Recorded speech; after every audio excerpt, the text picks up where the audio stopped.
그들이 예루살렘에 가까이 이르러 올리브산 벳파게에 다다랐을 때 예수님께서 제자 둘을 보내며 말씀하셨다. 너희 맞은쪽 동네로 가거라. 매어있는 암나귀와 그 곁에 어린 나귀를 곧바로 보게 될 것이다. 그것들을 풀어 나에게 끌고 오너라. 누가 너희에게 무엇라고 하거든 주님께서 필요하시답니다 하고 대답하여라. 그러면 그것들을 곧 보내줄 것이다. 예언자를 통하여 하신 말씀이 이루어지려고 이 일이 일어난 것이다. 딸 시온에게 말하여라. 보라, 너의 임금님이 너에게 오신다. 그분은 겸손하시어 암나귀를, 짐발이 짐승의 새끼 어린 나귀를 타고 오신다. 제자들은 가서 예수님께서 지시하신 대로 하였다. 그들은 그렇게 암나귀와 어린 나귀를 끌고 와서 그 위에 겉옷을 펴 놓았다. 예수님께서 그 위에 앉으시자 수많은 군중이 자기들의 겉옷을 길에 깔았다. 또 어떤 이들은 나뭇가지를 꺾어다가 길에 깔았다. 그리고 앞서 가는 군중과 뒤따라가는 군중이 외쳤다. 다윗의 자손께 호산나. 주님의 이름으로 오시는 분은 복되시어라. 지극히 높은 곳에 호산나. 이렇게 하여 예수님께서 예루살렘에 들어가시니 온 도성이 술렁거리며 저분이 누구냐 하고 물었다. 그러자 군중이 저분은 갈릴레아 나자렛 출신 예언자 예수님이시오 하고 대답하였다. 예수님께서는 성전에 들어가시어 그곳에서 사고 팔고 하는 자들을 모두 쫓아내시고 환전상들의 탁자와 비둘기 장수들의 의자를 둘러 엎으셨다. 그리고 그들에게 말씀하셨다. 나의 집은 기도의 집이라 불릴 것이다 라고 기록되어 있다. 그런데 너희는 이곳을 강도들의 소굴로 만드는구나. 그때 성전에서 눈먼 이들과 절름거리는 이들이 다가오자 예수님께서는 그들을 고쳐주셨다. 수석사제들과 율법학자들이 예수님께서 일으키신 기적들을 보고 또 성전에서 다윗의 자손께 호산나 하고 외치는 아이들을 보고 불쾌해하며 예수님께 저 아이들이 무엇라고 하는지 듣고 있소 하였다. 예수님께서 그들에게 말씀하셨다. 그렇다.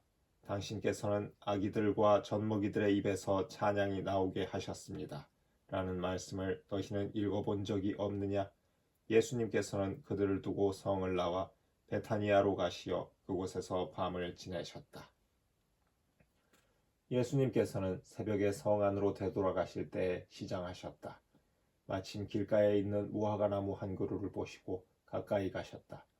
그러나 잎사귀 밖에는 달리 아무것도 보이지 않았으므로 그 나무를 향하여 말씀하셨다. 이제부터 너는 영원히 열매 맺는 일이 없을 것이다.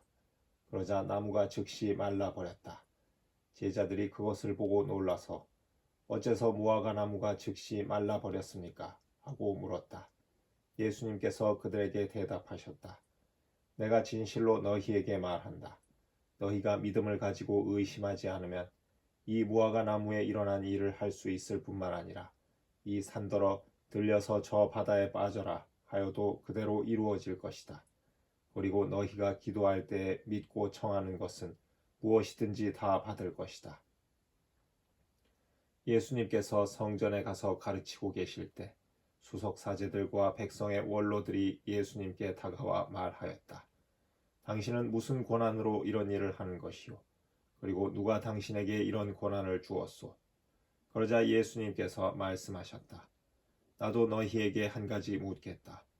너희가 나에게 대답하면 나도 무슨 권한으로 이런 일을 하는지 너희에게 말해주겠다. 요한의 세례가 어디에서 온 것이냐? 하늘에서냐 아니면 사람에게서냐? 그들은 저희끼리 의논하였다. 하늘에서 왔다 하면 어찌하여 그를 믿지 않았느냐 하고 우리에게 말할 것이요. 그렇다고 사람에게서 왔다 하자니 군중이 두렵소. 그들이 모두 요한을 예언자로 여기니 말이요. 그래서 그들이 예수님께 모르겠소 하고 대답하였다. 그러자 예수님께서 그들에게 말씀하셨다. 나도 무슨 권한으로 이런 일을 하는지 너희에게 말하지 않겠다. 너희는 어떻게 생각하느냐? 어떤 사람에게 아들이 둘 있었는데 맏아들에게 가서 얘야 너 오늘 포도밭에 가서 일하여라 하고 일렀다. 그는 싫습니다 하고 대답하였지만 나중에 생각을 바꾸어 일하러 갔다. 아버지는 또 다른 아들에게 가서 같은 말을 하였다. 그는 가겠습니다, 아버지 하고 대답하였지만 가지는 않았다. 이 둘 가운데 누가 아버지의 뜻을 실천하였느냐? 그들이 받아들입니다 하고 대답하자 예수님께서 그들에게 말씀하셨다. 내가 진실로 너희에게 말한다. 세리와 창녀들이 너희보다 먼저 하느님의 나라에 들어간다. 사실 요한이 너희에게 와서 의로운 길을 가르칠 때 너희는 그를 믿지 않았지만 세리와 창녀들은 그를 믿었다.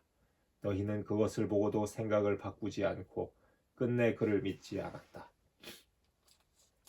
다른 비유를 들어보아라. 어떤 밭임자가 포도밭을 일구어 울타리를 둘러치고 포도확을 파고 탑을 세웠다. 그리고 소작인들에게 내주고 멀리 떠났다.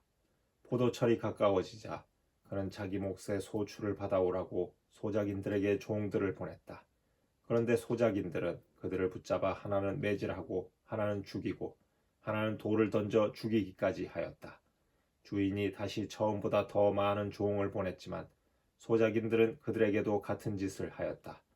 주인은 마침내 내 아들이야 존중해 주겠지 하며 그들에게 아들을 보냈다. 그러나 소작인들은 아들을 보자 저자가 상속자다. 자, 저자를 죽여버리고 우리가 그의 상속 재산을 차지하자 하고 저희끼리 말하면서 그를 붙잡아 포도밭 밖으로 던져 죽여버렸다. 그러니 포도밭 주인이 와서 그 소작인들을 어떻게 하겠느냐? 그렇게 악한 자들은 가차없이 없애버리고 제때에 소출을 바치는 다른 소작인들에게 포도밭을 내줄 것입니다. 하고 그들이 대답하자 예수님께서 그들에게 말씀하셨다. 너희는 성경에서 이 말씀을 읽어본 적이 없느냐? 집 짓는 이들이 내버린 돌, 그 돌이 모퉁이의 머릿돌이 되었네. 이는 주님께서 이루신 일, 우리 눈에 놀랍기만 하네. 그러므로 내가 너희에게 말한다. 하느님께서는 너희에게서 하느님의 나라를 빼앗아 그 소출을 내는 민족에게 주실 것이다. 그리고 그 돌 위에 떨어지는 자는 부서지고 그 돌에 맞는 자는 누구나 으스러질 것이다. 수석 사제들과 바리사이들은 이 비유들을 듣고서 자기들을 두고 하신 말씀인 것을 알아차리고 그분을 붙잡으려고 하였으나 군중이 두려웠다. 군중이 예수님을 예언자로 여겼기 때문이다.